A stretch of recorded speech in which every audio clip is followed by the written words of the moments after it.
안녕하세요. 저는 올해 딱 40이 된 여자입니다.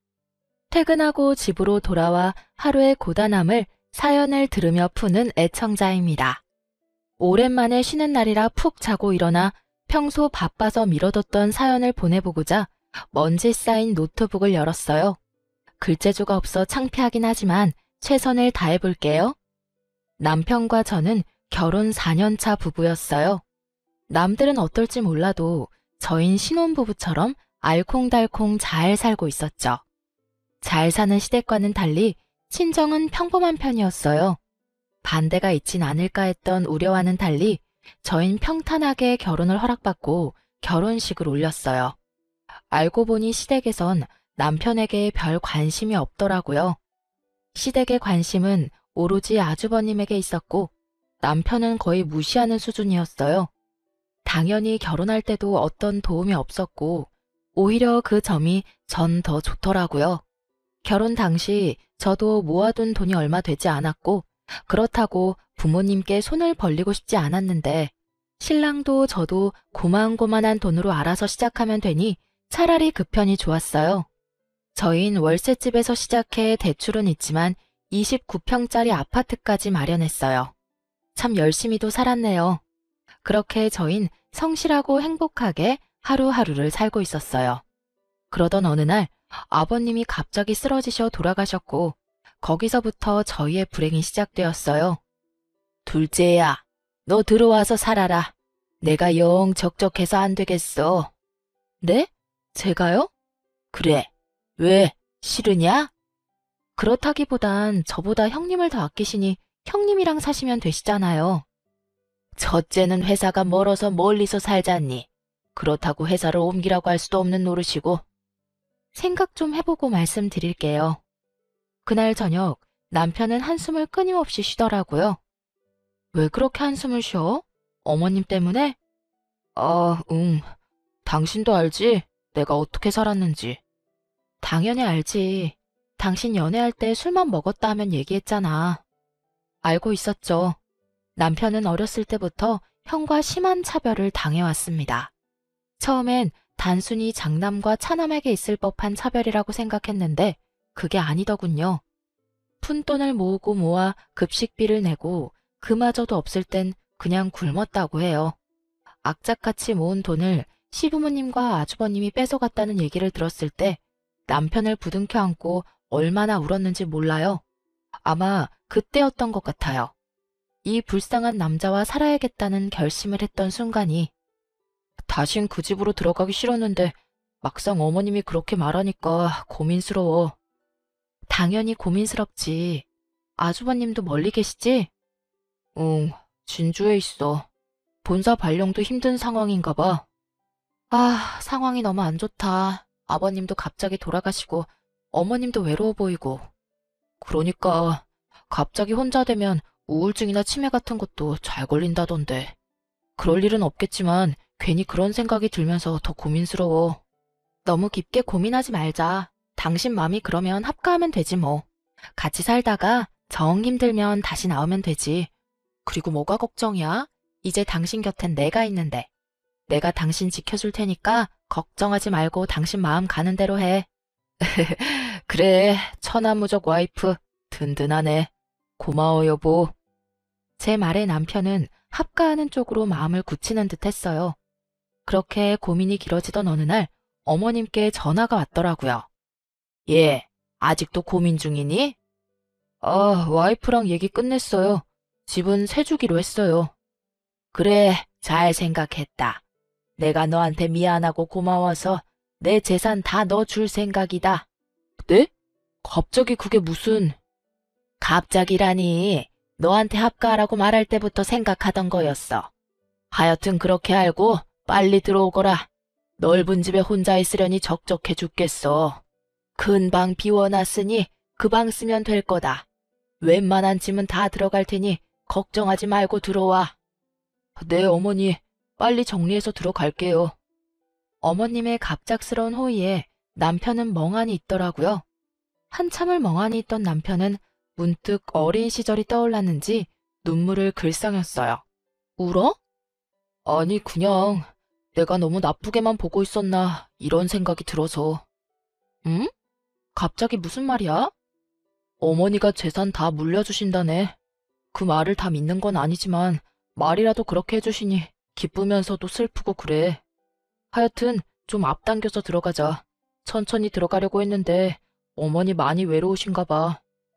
그래, 그러자. 난 상관없어. 그렇게 저흰 앞당겨서 시댁에 들어가게 되었어요. 어머님이 하셨던 말씀처럼 안방보다 더 큰 방을 비워두셨더라고요.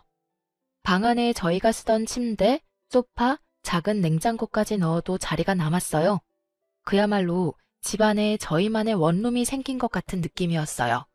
신혼 때가 떠오르기도 했고요. 시댁에 들어온 후 저희 사이가 더 돈독해졌어요. 어머님과의 사이는 그렇지 않았지만요. 예상했듯 어머님의 시집살이가 시작되었어요. 예, 아직 자니? 얼른 나와서 아침 준비 안 하니? 아, 네네. 밖에서 문을 두드리며 깨우는 소리에 놀라 시계를 보니 새벽 5시더라고요. 예상보다 이른 시간에 당황하긴 했지만 어느 정도 각오하고 들어왔던 터라 큰 타격은 없더라고요. 그냥 그러려니 했어요. 나도 도와줄게. 같이 해. 아니야, 당신은 출근해야지. 아침은 내가 다 할 테니까 일찍 퇴근해서 저녁에나 좀 도와줘. 그러니까 지금은 더 자. 저를 도우려고 일어나려는 남편을 도로 눕히고선 전 식사 준비를 하러 주방으로 갔어요. 어머님은 식탁에 앉아 계시더라고요. 전 그런 어머님을 뒤로하고 식사 준비를 시작했어요. 찌개에 반찬 서너 가지를 해서 식탁에 올려놓자 어머님이 맛을 보시더라고요. 예, 찌개고 반찬이고 너무 싱거운 거 아니니? 그래요? 저흰 원래 이렇게 먹어서요. 너무 싱겁다. 간 새로 하렴. 어머님은 초장에 절 잡아볼까 하는 생각이신 것 같았지만 전 그렇게 호락호락한 며느리는 아니었어요. 어머니, 싱겁게 먹는 게 건강에 좋대요. 짜게 먹어봤자 좋은 게 뭐가 있어요? 아버님 갑자기 쓰러지시는 거 보면서 저흰 더 싱겁게 먹고 있는걸요? 어머님도 나중에 고생하지 마시고 앞으로는 싱겁게 드세요. 아셨죠? 그래도 이건 너무 싱겁지 않니? 그럼 오늘은 그냥 드셔보시고 정 안 되겠다 싶으시면 말씀해 주세요. 내일부턴 간 좀 더 해드릴게요. 예상치 못한 저의 반응에 어머님은 그냥 그렇게 넘어가시더라고요. 식사를 마칠 무렵 간이 약하다 그러셨지만 전 알겠다 대답만 하고 계속해서 저희 식성대로 간을 했어요. 어머님, 오늘은 간 좀 더 세게 했는데 어때요? 전 좀 짠 것 같은데. 어머님은 괜찮으세요? 짜긴 뭐, 이 정도면 된 것 같구나. 앞으로는 이렇게 해. 네, 어머님. 전 이런 식으로 시집살이를 호기롭게 헤쳐나가고 있었어요. 마음을 단단히 먹고 들어와서 그런지 할만하더라고요. 생활비를 드리곤 있지만 둘이 살던 때보다 지출이 적으니 모이는 돈도 늘고요. 하지만 그런 날이 길게 이어지진 않았어요. 멀리 계시던 아주버님이 갑자기 회사를 이직하며 서울 오게 되면서 시댁으로 들어와 버렸거든요. 계획에 없던 식구의 등장에 저도 저지만 남편이 더 당황스러워했어요. 그것도 그럴 것이 어린 시절부터 있었던 차별 때문에 아주버님 앞에선 한없이 작아지는 남편이었기에 아주버님의 등장이 달가울 순 없었죠. 어느 날 아침 식사를 준비하고 있는데 저희 방에서 아주버님 목소리가 들리는 겁니다. 저는 무슨 일인가 싶어 서둘러 준비를 마치고 방으로 갔어요. 그곳엔 아주버님이 제가 선물한 남편의 와이셔츠를 들고 서 있었어요. 야, 이거 내가 좀 입을게. 다려놓은 와이셔츠가 없네. 그거 안 되는데. 뭐? 잔뜩 주눅이 든 남편의 모습을 보는데 화가 확 나더라고요. 그거 제가 선물한 와이셔츠예요, 아주버님. 오늘 저 사람 입고 가라고 제가 어젯밤에 다려뒀고요. 저 사람도 오늘 입고 갈 게 그것뿐이라 빌려드릴 순 없고, 여기 다림이 드릴 테니까 직접 다려 입으세요. 제가 해드리고 싶은데 전 식사 준비로 바빠서요. 네. 그럼 네가 내 와이셔츠 좀 다려. 당신 오늘 아침 일찍 가야 한다면서 빨리 옷 안 입고 뭐해? 당장 옷 입고 나와. 알겠어? 아주버님, 다림이 여기 있어요? 뭐 하세요? 얼른 출근 준비하셔야죠. 어, 그래야죠. 고마워요, 죄수씨. 다리미를 받아든 아주버님의 표정이 멋씹은 듯 했지만 신경 쓰지 않았어요. 어디서 감히 제 앞에서 남편을 부려먹을 생각을 한다니 가당치도 않은 일이었어요. 전 아주버님이 방에서 나가는 걸 보고선 주방으로 돌아와 아침을 마저 차렸어요. 예, 그까짓 와이셔츠 좀 빌려주면 어디가 덧나니? 아주버님이 다림질하는 모습을 본 어머님이 득달같이 달려와 따지더라고요. 전 밥상을 차리며 대답했어요. 그까짓 와이셔츠 아주버님이 좀 다려 입으시면 되죠. 저한텐 제 남편이 하늘 같아서 구겨진 와이셔츠 입고 출근하는 꼴은 못 보겠는 걸 어째요. 그렇다고 식구들 아침밥 굶겨가며 제가 아주버님 와이셔츠까지 다릴 수도 없는 노릇이고. 정 싫으시면 아주버님도 장가 빨리 가시면 되겠네요. 너, 그걸 말이라고 하는 게냐? 어머님, 벌써 6시가 넘었어요. 이러다 제 남편도 그렇고 아주버님도 그렇고 아침도 못 먹고 출근하게 생겼어요. 얼른 식사들 하세요. 그렇게 시작된 아침 식사. 편할 리가 없었어요. 어떤 말로 혼을 낼까 생각에 빠진 것이 화난 어머님과 여전히 어두운 표정의 아주버님. 그런 두 사람의 눈치를 살피는 남편. 저는 일부러 더 오버를 하며 남편의 밥그릇에 반찬을 올려주며 이렇게 말했어요. 여보, 많이 먹어. 당신이 우리 집 기둥인 거 알지? 많이 먹고 힘내. 어? 고마워. 당신도 많이 먹어. 오늘따라 더 맛있네. 그런 우리가 꼴 보기 싫었는지 아주버님의 핀잔이 시작되더라고요. 맛있기는. 재수씨, 국 간이 너무 싱겁네요. 저, 소금 좀 더 주세요. 아, 그래요? 싱겁게 먹는 게 건강에 좋은데. 그래도 소금 드려요? 네. 저는 짜게 먹는 걸 좋아합니다. 주세요. 네, 알겠어요. 전 소금을 가져다가 아주버님 국에 넣어드렸어요. 꽤 많이요. 도대체 소금을 얼마나 넣은 거예요? 너무 짜잖아요. 어머, 짜게 드시는 걸 좋아하신다길래 어쩌죠? 다시 드려요? 그렇게 짜면 형이 다시 떠다 먹어. 남의 와이프 그만 부려먹고. 처음이었어요. 식구 앞에서 그런 식으로 말하는 남편을 본 건. 순간 감격의 눈물이 흘러나오는 걸 억지로 참으며 흐뭇한 표정으로 남편을 보았어요. 남편은 많이 긴장한 듯 경직된 표정이었지만 제 눈엔 그 모습마저 멋있어 보이더라고요. 뭐라고? 너 말 다 했냐? 여자 하나 잘못 들였더니 별 꼴을 다 보는구나. 어디 감히 네가 형한테 큰 소리를 내는 게냐? 얼른 형한테 사과 못해? 두 사람의 압박에 남편이 주춤하더군요. 아무래도 더는 무리일 것 같아 제가 나섰어요. 7시 다 돼가는데 얼른 출근하시죠. 당신도 다 먹었으면 얼른 출근해. 어머님, 놓여오신 마음 잘 알겠으니 나중에요. 이러다 정말 지각하겠어요. 아주버님 출근하신 지 얼마나 됐다고 지각이라도 하시면 어째요. 얼른요. 저는 호들갑을 떨며 남편을 일으켜 출근을 시켰고 아주버님도 떠밀다시피 해서 내보내버렸어요. 이제 남은 건 시어머님이었는데 저는 어떤 말을 할 틈도 없이 뒷정리를 시작해버렸죠. 하지만 어머님은 물러설 생각이 없으신지 제 뒤통수에 대고 혼내시더라고요. 너, 네 남편을 어떻게 구워 삶았길래 제가 저렇게 변한 게야? 어머, 어머님, 제가 뭘 구워 삶아요. 전 그저 다른 부부처럼 아끼고 사랑만 줬을 뿐이에요. 뭐야? 워낙 자존감이 없던 사람이라 고작 아껴주고 사랑만 줬을 뿐인데 저렇게까지 변했네요. 너무 대견하지 않아요? 저래서 사회생활은 어떻게 하나 걱정했는데 이제 그런 걱정은 안 해도 되겠어요. 그렇지 않아요, 어머님? 너 지금 나 놀리는 게냐? 아유, 어머님, 그런 말씀 마세요. 전 저 사람이 남자다워졌다는 말씀을 드리는 건데 혹시 어머님은 어머님 아들이 당당하게 제 할 말 다 하는 모습이 싫으신 건가요? 그럴 리가 있냐?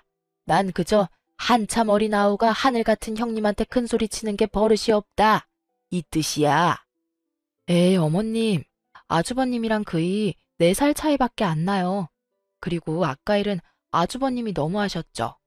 제가 아주버님께서 부리는 사람도 아니고 이래라 저래라 하시는 건 아니지 않을까요? 사실 아주버님이랑 제 촌수가 가깝다면 가깝지만 그렇다고 함부로 막대할 그럴 사이는 아니잖아요. 그렇지 않아요? 뭐? 그럼 첫째가 네 눈치라도 살펴야 한다 이 말인 게냐? 첫째는 귀한 장남이라 우리가 키울 때도 귀히 여기며 키웠다. 그리 귀하게 키운 내 장남한테 네가 그 사소한 부탁도 못 들어준다 이 말이냐? 어머님의 말을 듣고 있는데 남편의 차별이 어땠을지 딱 알겠더라고요. 제 앞에서도 이런 식인데 남편이 자라온 세월엔 얼마나 더 심했을지. 전 지금 물러서면 앞으로 더 힘들어지겠다는 생각에 절대 물러서지 않기로 했어요. 그런 말이 아니라 예의는 지켜주셨으면 한다, 이 뜻이죠. 어머님, 저도 외동딸이라 나름 귀하게 컸어요. 어머님 말씀대로라면 저도 샤워하러 갈 때 그냥 가서 다 씻고 아주버님 불러서 속옷 심부름 시켜도 되겠네요? 저한텐 그게 아주 사소한 부탁이고 친정에서도 그랬거든요. 왜야? 순간 어머님의 표정이 장희빈의 표독스러움과 같아 살짝 겁이 났지만 마음을 가다듬고 하고 싶은 말을 마저 했어요. 이것 보세요. 어머님도 말문이 막히시죠? 저도 사실 아침에 그랬어요. 저도 이런데 그이는 오죽했겠어요? 자기 와이프를 식모 대하듯이 하는데 거기서 가만히 있으면 그게 남자게요? 그냥 바보, 멍청이 아닐까요? 그리고 말이 나왔으니까 드리는 말씀인데 저희는 어머님 모시려고 들어왔지 아주버님 모시려고 들어온 것도 아니고요. 어머님이 그러셨잖아요. 합가에서 어머님 잘 모시면 재산 다 주신다고. 그 조건에 아주버님이 없었잖아요. 아, 그렇다고 제가 아주버님을 무시한다거나 그런 뜻은 아니니까 오해는 마세요. 아주버님이 잘 대해주시면 저 역시 아주버님께 잘해드릴 거예요. 초지일관 미소를 잃지 않고 또박또박 할 말을 하는 저를 보며 어머님은 안 되겠다 싶으신지 말을 돌리시더라고요. 점심상 좀 거하게 차리거라. 친구들 온다고 했는데 깜빡했구나. 한 5명쯤 온다고 했으니 그리 알고 준비해. 이렇게 갑자기요? 장 본 것도 없는데. 그래서 내가 지금 말하지 않았느냐. 지금부터 준비하면 충분하겠네. 네 말대로 잘 모신다고 하지 않았니? 어디 내 재산 받아갈 자격이 있는지 어디 한번 보자꾸나. 오늘은 왜 안 하시나 했던 재산 타령이 나오고 전 그저 고개를 끄덕였습니다. 이쯤 되니 궁금해지더라고요. 제가 어머님을 모시고 산 것이 1년이 넘었는데 무슨 선거 공약하듯 입만 떼면 주신다는 그 재산 대체 얼만큼이나 주시려고 저러시나 하고요. 처음에 아무 욕심 없던 사람도 저렇게까지 하면 욕심이 나는 것이 당연한 거 아니겠어요? 전 음식 준비를 시작했어요. 갈비찜과 해물탕이 메인이었는데 하기엔 손도 많이 가고 시간이 오래 걸려서 유명한 맛집에서 포장해 제가 한 척 옮기고 나머지 몇 가지만 제가 해서 상을 차렸어요. 차린 건 없지만 많이 드세요. 예, 너 며느리 하나 잘 얻었다. 요즘 저런 며느리가 어디 있니? 음식 정갈하게 담은 거 좀 봐라. 솜씨도 좋네. 특히 이 갈비찜은 살살 녹네 녹아. 하여튼 이 집 둘째 아들 장가 하나는 잘 갔다니까. 요리 잘해 혼자 되신 시어머님 잘 모셔. 아주 배가 다 아플 지경이다. 저를 골탕 먹이려고 부른 친구들인데 본인 뜻대로 돌아가지 않으니 어머님 표정은 좋지 않았어요. 얘가 그냥 들어왔겠니? 내가 나 모시면 재산 다 준다는 말에 혹해서 이러고 있지. 그렇지 않았으면 합가는커녕 얼굴이나 보고 살 수 있었겠어? 어머님 그런 말씀 마세요. 합가하려는 찰나에 어머님이 재산 주신다고 하셨었어요. 제가 말을 끼어드니 어머님이 저를 쏘아보시더라고요. 그런 어머님을 보며 친구분들이 제 편을 들며 거들어 주셨어요. 예, 우리 며느리는 지금 당장 내 재산 다 준다고 했는데도 합가는커녕 일주일에 한 번 보는 것도 싫다고 하더라. 맞아, 요즘 애들 다 그래. 우리 때 생각하면 큰일 난다고. 우리 때나 시부모 모시면서 찍소리도 못하고 살았지. 요즘에 그랬다간 다 늙어서 낡아빠진 요양원 신세나 져야 한다고. 실버타운은 아니더라도 최신식 요양원에라도 가려면 며느리한테 잘해. 요양원은 무슨 우리 장남이 가만히 있겠어? 너희도 알지? 우리 장남이 둘째 가라면 서러운 효자인 거. 요즘도 얼마나 나한테 잘하는지. 또 시작된 어머님의 장남 자랑에 친구분들은 눈을 피하며 식사에 열중하시더라고요. 저도 저지만 친구분들도 얼마나 들으셨는지 지겨운 눈치셨어요. 그런 것도 모르고 식사 자리가 끝날 때까지 자랑하시는데 중간에 한 친구분이 약속 있는 걸 깜빡했다며 판을 깨지 않았다면 우리 장남은 태어날 때부터 얼마나 효잔지 한 방에 쑥 하고 나왔지 뭐야? 하는 레퍼토리까지 나올 태세였어요. 그렇게 어머님이 준비하신 저를 골탕 먹이기 작전은 실패로 끝이 났어요. 그러던 어느 날 외출했던 제가 볼 일이 빨리 끝나 예상보다 집에 일찍 도착한 날이었어요. 집으로 들어서니 출근하셨던 아주버님과 어머님이 대화를 나누고 계시더라고요. 어? 오늘 일찍 퇴근하셨네? 전 그렇게만 생각하고 중문을 열려는 찰나 예상치 못한 대화에 멈춰섰어요. 어머니, 감사해요. 감사는 무슨 당연한 거 아니니? 장남인 네가 장가를 간다는데 그깟 건물이 중요해? 내가 못해줄 것이 뭐가 있느냐? 제가 잘할게요, 어머니. 진짜예요. 형편 나아지는 대로 어머님도 모시고요. 그런데 둘째 이 사실 알면 가만 안 있을 텐데. 사실 둘째보단 재수 씨가 더 걱정이에요. 재산 주신다고 한 약속 철석같이 믿고 있을 텐데. 그깟 약속이 뭐가 중요하니? 공증을 받은 것도 아니고 하다못해 각서 한 장 없는 말뿐인 약속. 그리고 걔 하는 꼴 좀 봐라. 지금 같아선 합가할 때 줬던 필요도 없는 작은 땅도 다시 뺏고 싶은 심정이야. 그 농사도 못 짓는 땅이요? 그래, 그 땅. 다시 안 뺏는 것만 해도 감사한 줄 알아야지. 혹시나 이 사실 알면 당장 나가 산다고 난릴 텐데. 저도 아직 어머님 모실 상황도 못 되고, 언젠가는 제가 모실 건데 아직 결혼도 안 했고 결혼하더라도 신혼생활은 즐기고 말을 꺼내도 꺼내야 할 것 같아서요. 그래, 다 알지, 우리 장남 마음. 걔들이 어떻게 알겠니? 너하고 나만 입 다물고 있으면 평생을 가도 모를 거다. 그리고 혹시나 알게 되면 다른 건물 처분해서 물려준다고 하면 되지 뭐. 요즘 따라 아주버님이 너그럽다 싶었더니 이유가 있었더라고요. 입만 떼면 주신다던 재산은 애초에 주실 생각도 없었고 합가할 당시 생색이란 생색은 다 내시며 주셨던 작은 땅도 쓸모없는 땅이었어요. 사람인지라 욕심은 났었지만 큰 기대가 없었던 터라 크게 실망하진 않았는데 저를 어떻게 생각하면 저런 식으로 말할 수 있나 하는 생각에 화는 좀 나더라고요.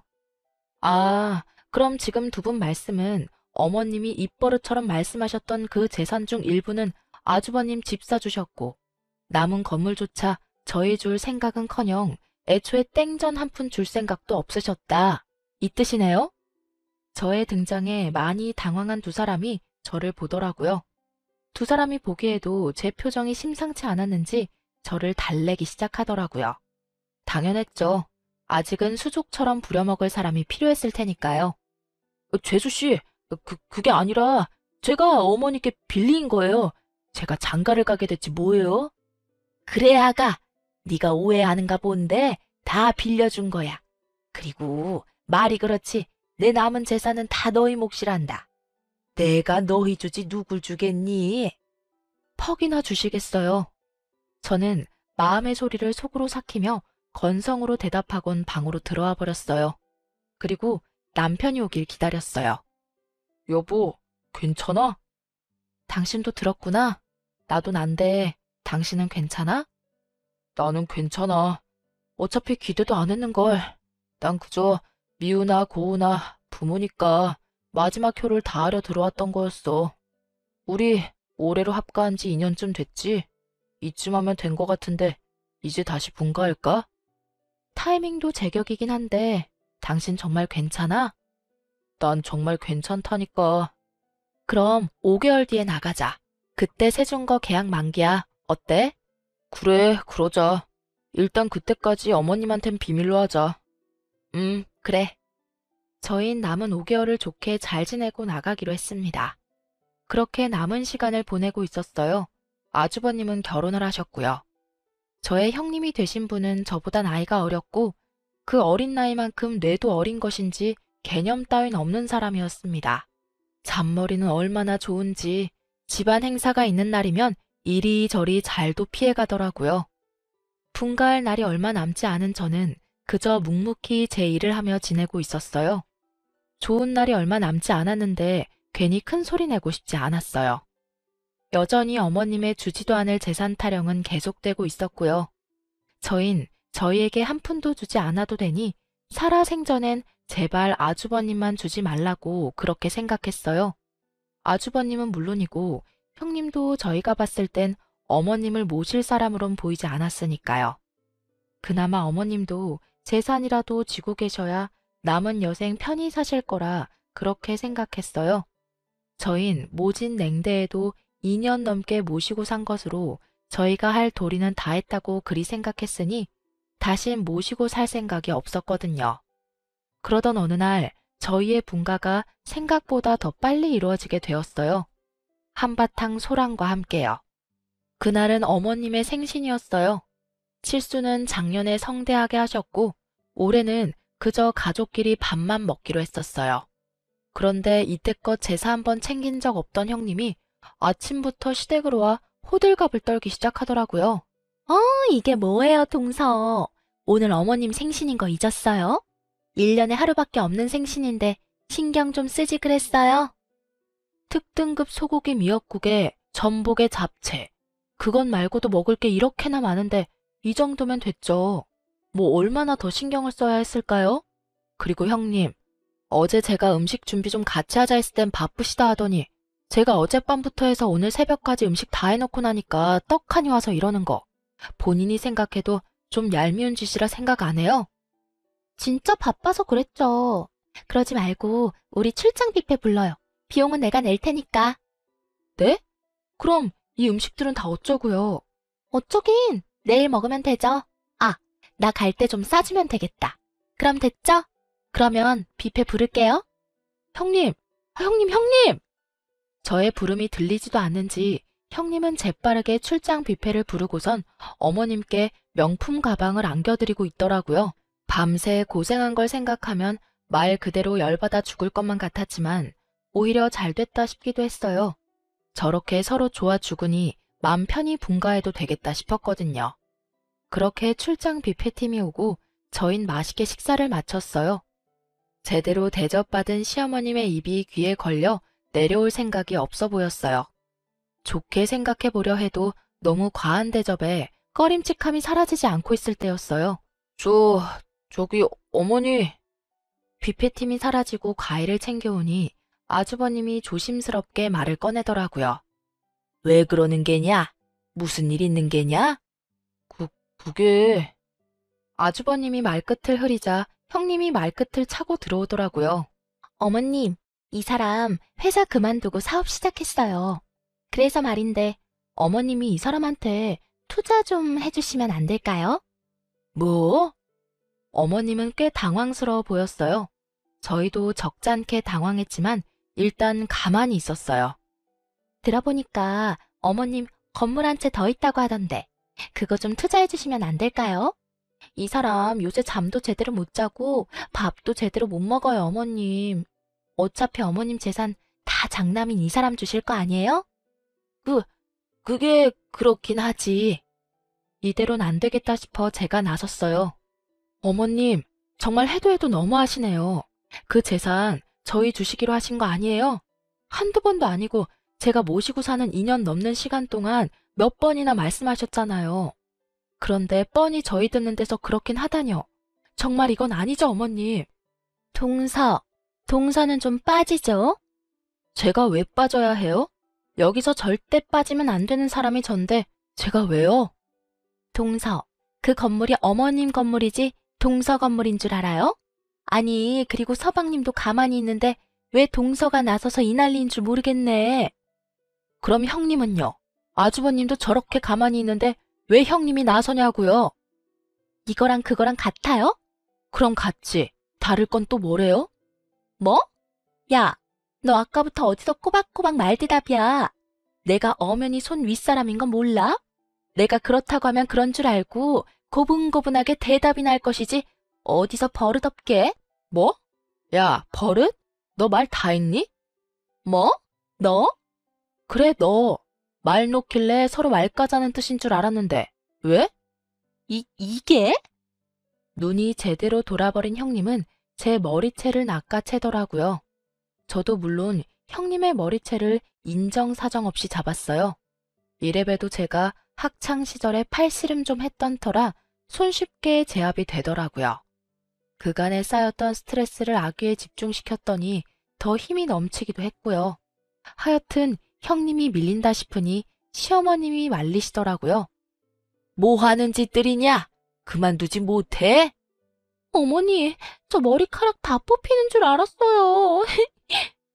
저에게 뽑힌 머리카락을 어머님께 내밀며 오는 형님을 보던 어머니는 저에게 다가와 불같이 화를 내셨어요. 너 이게 무슨 짓이냐? 아무리 첫째가 나이가 어려도 너한텐 형님이야. 그런데 네가 반말하는 것도 모자라 머리채까지 잡아? 어머님, 반말도 형님이 먼저 했고 머리채도 형님이 먼저 잡았어요. 제가 무슨 바보도 아니고 다 참고만 있었어야 했어요? 그럼 참아야지. 그러게 애초에 형님이 말씀하시는데 누가 대들래? 맞을 짓 했으니까 맞는 게야. 알겠어? 어머님, 왜 저보고만 그러세요? 그 순간 어머님이 제 뺨을 때리시더라고요. 전 충격이 커 아무 말도 못하고 있었어요. 너 같은 걸 보고 매를 번다고 하는 게다.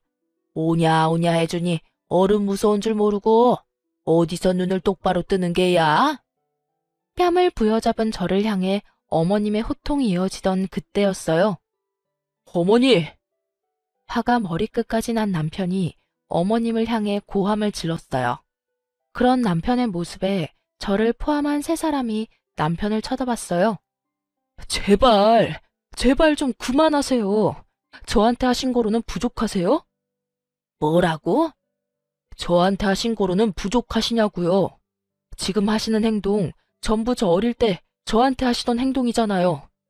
제가 맞는 말 하면 맞는 말 한다고 뺨 때리시고 제가 아무 말 하지 않으면 답답하다고 뺨 때리시고 저 형이 어머니 지갑에서 돈 훔쳐갈 때도 제가 혼났고 형이 어머니가 제일 아끼던 비싼 도자기 깼을 때도 제가 혼났어요. 그래도 아무 말 안 했고요. 어머니가 사실은 그 모든 잘못을 형이 했다는 사실을 알고도 절 혼낸다는 걸 알면서도 전 아무 말도 안 하고 그냥 혼났었다고요. 그냥 늘 하시던 말씀대로 장남이니까 그러니까 저러시겠지 하고 다 참았다고요. 그런 어머니가 원망스러울 때도 있었지만 다 참고 넘겼다고요. 참기는 왜 참니? 누가 참으라고 했어? 그리고 너 진짜 소름이 끼치는구나. 속으론 그런 생각하면서 합가는 왜 했어? 그래도 어머니니까요. 그래도 어머니니까 모셨던 거예요. 아무리 미워도 절 세상에 나오게 해주신 분이니까요. 근데 제가 잘못 생각했네요. 어머니, 이 사람한테 하시는 행동 보니까 정말 후회가 돼요.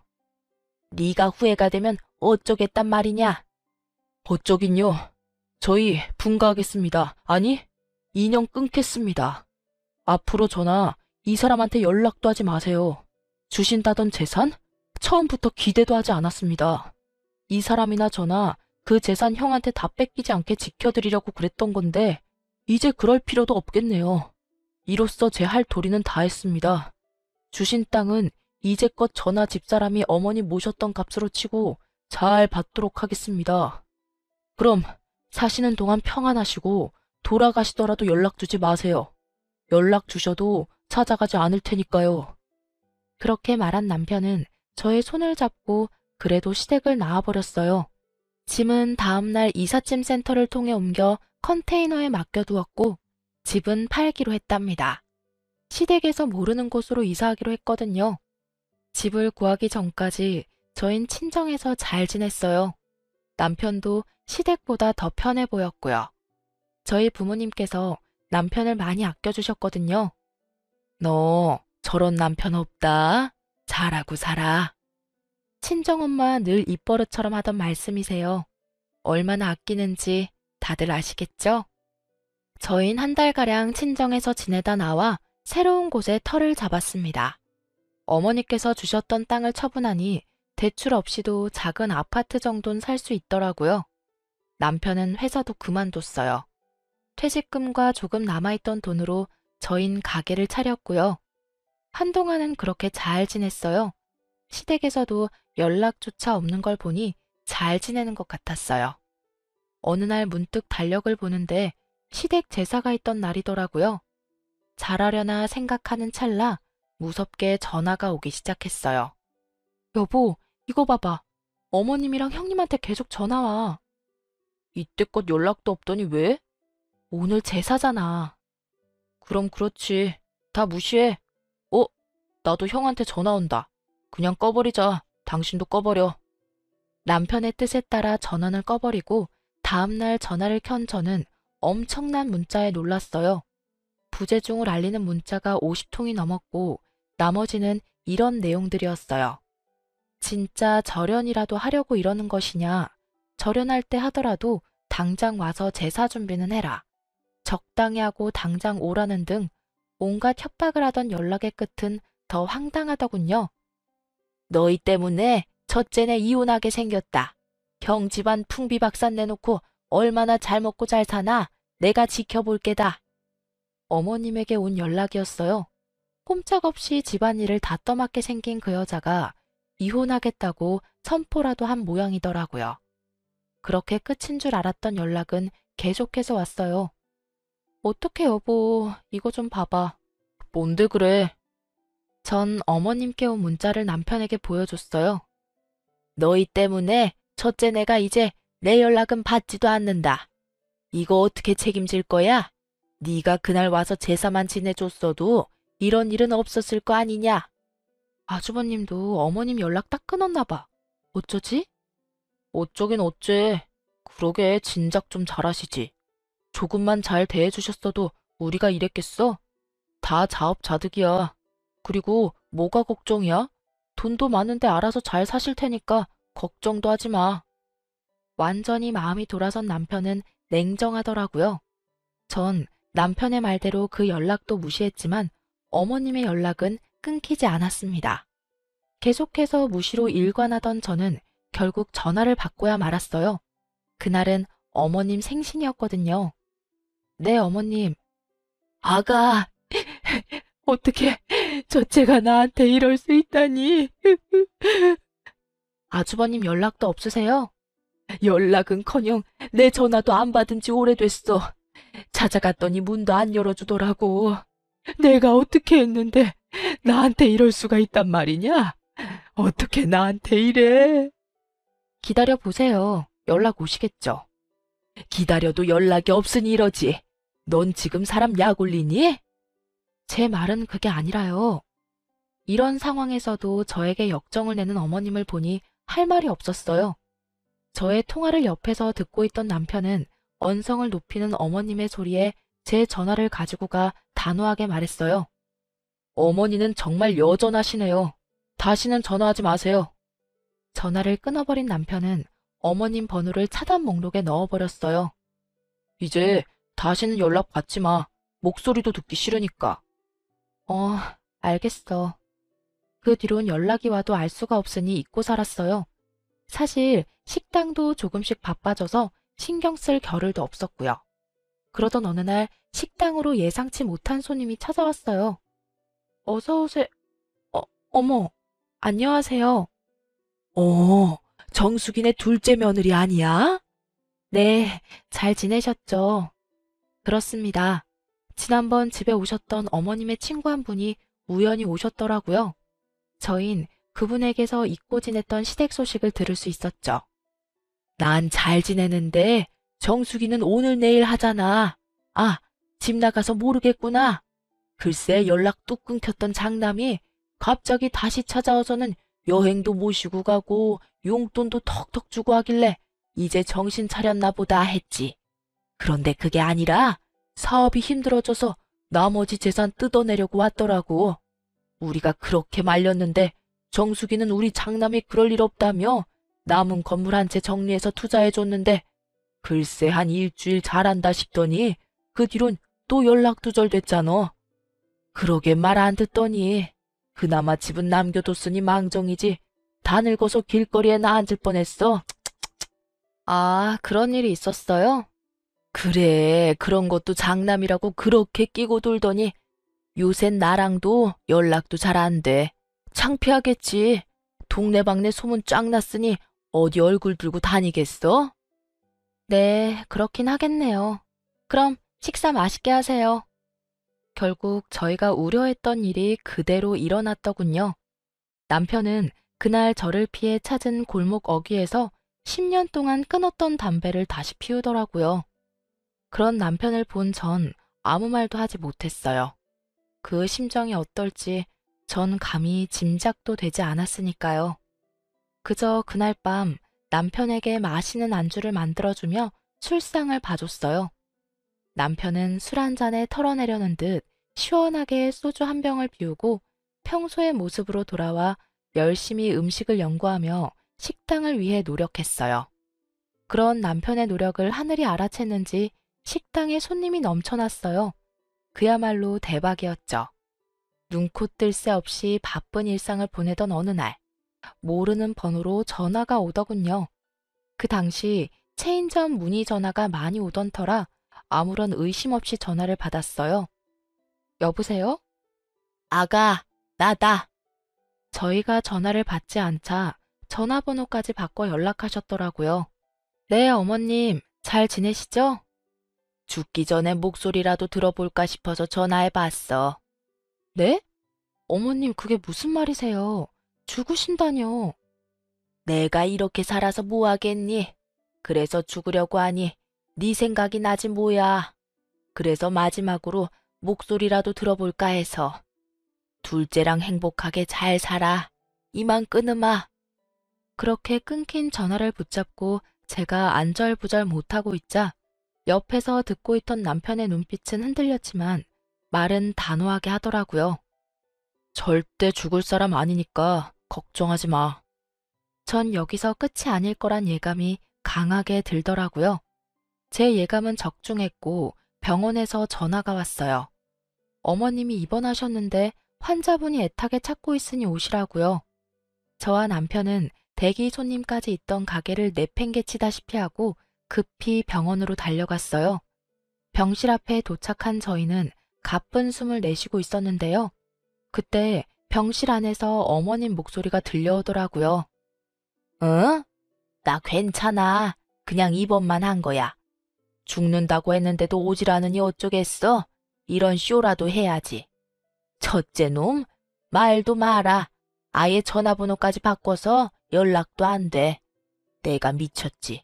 그런 것도 자식이라고 한평생 모은 재산 다 쏟아부었으니. 그나마 둘째가 심성이라도 고우니 그걸 잘 이용해 봐야지. 다 늙어서 혼자 어떻게 살아? 이제 올 때 됐으니 끊어. 그래요. 저흰 또 속은 것이었습니다. 전 긴장이 풀리며 그 자리에 주저앉아 버렸고 남편은 치가 떨리는 듯 온몸을 부들부들 떨며 거칠게 병실 문을 열었어요. 왔니? 소름 돋는 어머님의 연기에 남편은 더욱 화가 난 듯 했어요. 목소리마저 떨리고 있었거든요. 어머니, 아니, 아주머니, 연기 그만하세요. 밖에서 통화하는 거 다 들었어요. 그리고 제발 다시는 연락하지 마세요. 우연히 길거리에서 만나더라도 아는 척도 하지 마시고요. 당신이란 사람 정말 이제 짓떨립니다. 할 말을 마친 남편은 주저앉은 저를 부축해서 병원을 나와버렸습니다. 가게로 돌아가는 차 안에서 엄청 울더라고요. 그렇게 서글프게 우는 남편은 처음이었어요. 그런 남편을 안고 저도 얼마나 울었는지 몰라요. 가게로 돌아온 저희는 아수라장이 된 상황을 빠르게 정리하고 일찍 문을 닫았습니다. 그렇게 고단했던 하루가 지나고 저흰 약속이라도 한 듯 어머님의 어짜도 꺼내지 않고 살았습니다. 몇 달이나 지났을까요? 머릿속에서 시댁의 존재가 사라질 때쯤 어떻게 알았는지 식당으로 아주버님과 형님이 찾아왔더라고요. 아주 형편없는 꼴을 하고요. 보아하니 돈이란 돈은 다 끌어다 시작한 사업이 망한 눈치였어요. 무슨 일이야? 여기 어떻게 알고 왔어? 무슨 일이라니? 형이 동생 보고 싶어서 왔지. 네, 형이 서방님 얼마나 보고 싶어 했다고요. 동서, 잘 지냈어? 친한 척 말을 걸어오는 형님을 보니 구역질이 나올 것 같아 저는 아예 몸을 돌려 앉아 있었어요. 형이 언제부터 내 생각을 그렇게 했다고. 형이라면 죽고 못 사는 어머니한테나 가보지 그래. 야, 말도 마라. 어떻게 어머니가 나한테 이럴 수 있냐?